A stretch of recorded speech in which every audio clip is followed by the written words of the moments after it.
procedimental, declaro aberta a sessão. O secretário procederá à leitura da ata da sessão anterior. Ata da 26ª sessão extraordinária, realizada em 9 de setembro de 2009, presença do ministro Gilmar Mendes, ausente cadamente ao seu ministro Celso de Mello, Procurador-Geral da República, doutor Roberto Monteiro Grugel Santos. Apregoado os seguintes processos: extradição e mandado de segurança. Não havendo impugnação, declaro a ata aprovada. Senhores ministros, registro a presença no plenário de militares alunos do curso de habilitação para oficiais do Corpo de Bombeiros Militar do Distrito Federal, Acre e Amapá, que estão participando do curso de formação para oficial. Que sejam bem-vindos.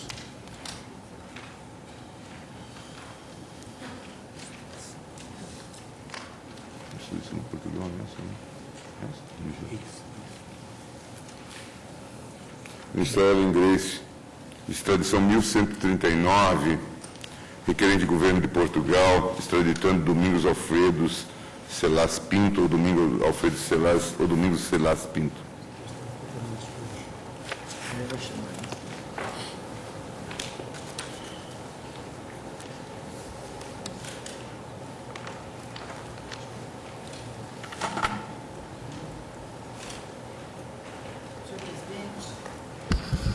Senhor Presidente, senhores ministros, trata-se de pedido de extradição executória formulado pelo Governo de Portugal em desfavor do nacional português Domingo Alfredo Celas Pinto, visando o cumprimento da pena unificada de 8 anos de prisão, a que foi ele condenado pelo Tribunal da Relação do Porto, pela prática de 2 crimes de lenocínio, um crime de auxílio de imigração ilegal, um crime de angariação de mão de obra ilegal e um crime de coação.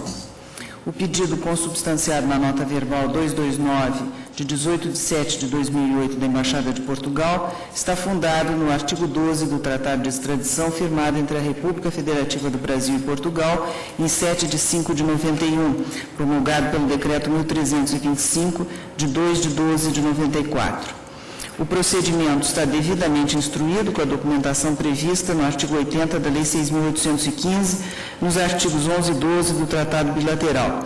A prisão preventiva do extraditando foi decretada em 5 de agosto de 2008 e efetivada no dia 15 do mesmo mês. Houve decisão indeferindo o pedido de revogação da prisão preventiva e interrogatório do extraditando. Ele apresentou defesa escrita alegando em síntese que, após cumprir 2 anos de prisão em regime fechado, foi-lhe expedido o alvará de soltura, que ele, extraditando, não recebeu nenhum comunicado para se apresentar a qualquer órgão judicial de Portugal, também que é casado com brasileira e tem um filho brasileiro, residência fixa e ocupação lícita, que o pedido de extradição perdeu o objeto diante da revogação do mandado de prisão que existia em seu desfavor, e que há nulidade no processo penal original por violação ao princípio do contraditório, pois não foi o extraditando notificado de que deveria se apresentar ao posto de polícia 2 vezes por semana, e ainda que ele não deve cumprir pena privativa de liberdade, mas sim restritiva de direitos. Pede o extraditando ao final que o Estado requerente preste novas informações sobre a exigência que teria que ser cumprida por ele, extraditando, ou que o pedido de extradição seja julgado extinto por deficiência de instrução. A parecer do senhor Procurador-Geral da República, opinando pelo deferimento parcial do pedido de extradição, excluindo-se o delito de coação em razão da consumação da prescrição executória. Este, senhor presidente, é o relatório. Não sei se haverá sustentação.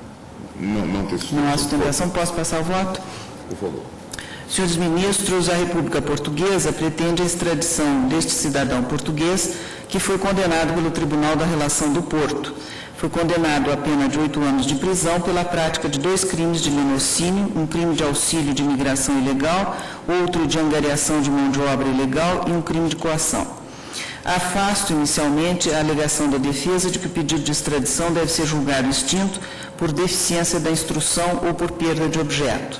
Com efeito, as informações complementares trazidas pelo Estado requerente dão conta de que o mandado de libertação de folha 172 ficou prejudicado diante do trânsito em julgado da decisão que condenou o extraditando à pena de 8 anos de prisão pela prática de 2 crimes de lenocínio e os outros que eu já mencionei.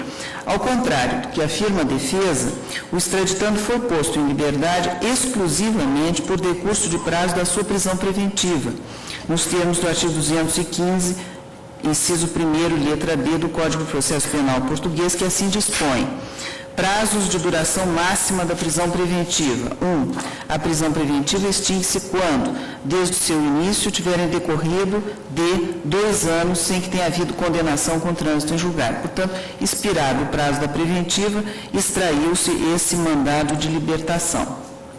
Ainda, de acordo com as informações prestadas pelo Tribunal Judicial de Braga, a libertação do extraditando adveio da revogação da prisão preventiva por decurso de prazo e ocorreu antes do trânsito em julgado do acórdão condenatório proferido pelo Tribunal da Relação do Porto.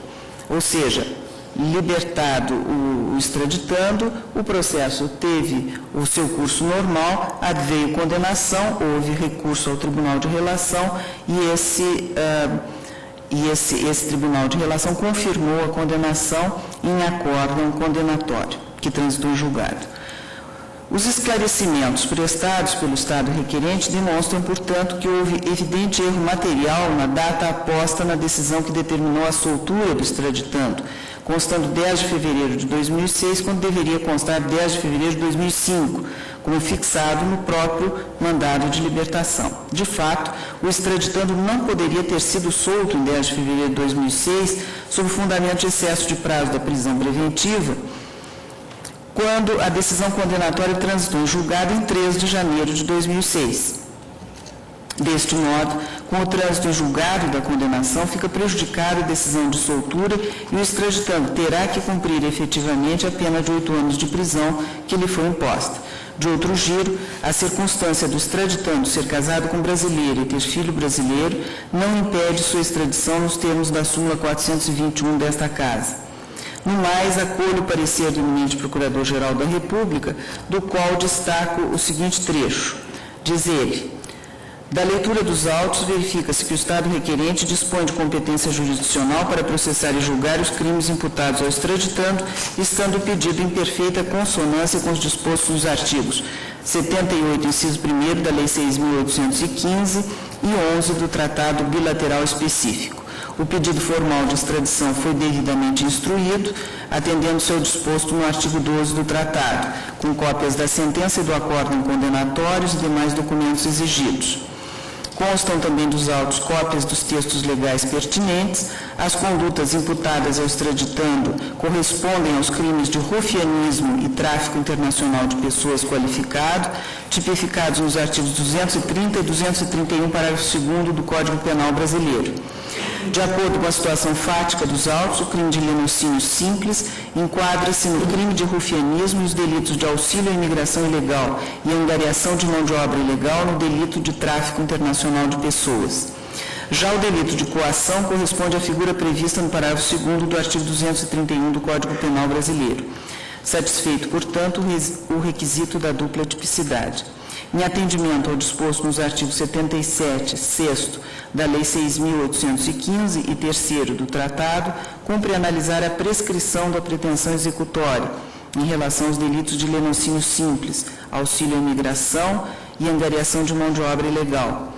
O acórdão condenatório proferido pelo Tribunal da Relação do Porto transitou em julgado em 3 de janeiro de 2006, tendo-lhe sido imputado 3 anos de prisão por cada crime de lenocínio simples, 1 ano e 8 meses pelo crime de auxílio à imigração ilegal, 2 anos e 6 meses pelo crime de angariação de mão de obra ilegal agravado e 10 meses de prisão pelo crime de coação. O artigo 122 do Código Penal Português dispõe que a prescrição da pena começará a correr do trânsito em julgado da decisão condenatória e que as penas iguais ou superiores a 2 anos prescrevem em 10 anos e as penas inferiores a 2 anos de prisão prescrevem em 4. No presente caso, então, os 2 crimes de lenocínio simples e o crime de angariação de mão de obra ilegal prescreverão em janeiro de 2016. Quanto aos delitos de auxílio à imigração ilegal e de coação, a consumação da prescrição executória para a legislação penal portuguesa dar-se-á em janeiro de 2010. Em relação à lei brasileira, em conformidade com os artigos 109, 4, combinado com 110 do Código Penal, A prescrição executória dos delitos de lenocínio simples e de angariação de mão de obra ilegal acontecerá em 8 anos, isto é, somente em janeiro de 2014. No tocante ao delito de auxílio à imigração ilegal, a extinção da punibilidade ocorrerá em janeiro de 2010. Verifica-se, contudo, que a consumação da prescrição executória atingiu o delito de coação, consoante dispõe os artigos 109, inciso 6º, combinado com 110 do Código Penal. Na hipótese, a pena atribuída ao crime de coação prescreveu em janeiro de 2008. Nesses termos, o requisito da dupla punibilidade foi atendido somente em relação aos primeiros delitos e não com relação ao delito de coação. Por fim, não merecem prosperar as alegações de ausência de prova de descumprimento de notificação judicial e nulidade no processo penal português. A Corte já se manifestou sobre esse tema reiteradas vezes. Eu refiro, está no parecer do Ministério Público, decisão do ministro Celso de Mello e outra do ministro César Peluso neste sentido. Portanto, o Ministério Público manifestava-se pelo deferimento parcial do pedido de extradição executória somente em relação aos delitos de lenocínio simples, angariação de mão de obra ilegal agravada e auxílio à imigração ilegal. Eu acolho este parecer e defiro parcialmente, nesses termos, a extradição, fazendo constar de meu voto que deve o Estado requerente assumir o compromisso de computar o tempo de prisão cumprido pelo extraditando por força da custódia cautelar. Isso também consta expressamente do Tratado de Extradição celebrado entre Brasil e Portugal. Portanto, senhor presidente, acolho o parecer da Procuradoria-Geral para deferir, em parte, o pedido de extradição. Presidente relatora, então, defere em parte a extradição. Senhores ministros, deferida a extradição, estamos de volta à relatora.